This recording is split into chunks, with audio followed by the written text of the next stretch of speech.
14 तारखेपासून आपल्याकडे 20 तारखेपर्यंत आपल्या घरी म्हणजे जे स्वामींचं घर, माफ करा मी आपल्या घरी बोलली, खरं तर ते आपलंच घर आहे, स्वामींच्या घरी गुरुचरित्राच्या पारायणाचा सोहळा होणार आहे।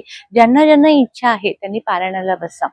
त्यात आपण 2-3 पद्धतीचं पारायण ठेवलेलं आहे की आपली पोथी आणायची आणि पूर्ण 8 दिवसाचं पारायण करायचं आहे। आपलं पारायणाची प्रत आणायची आहे नवनाथ गुरुचरित्र भागवत, कसलीही तुम्ही पारायण करू शकता।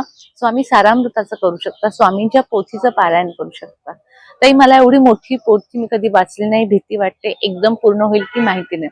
अशा वेळेस आपण काय करणार आहे, एक 3-4 सगळे ग्रंथ ठेवणार आहे आणि प्रत्येकाने याचे तुम्हाला वाटेल त्या ग्रंथातला 1 अध्याय, 2 अध्याय, 4 अध्याय वाचायचे।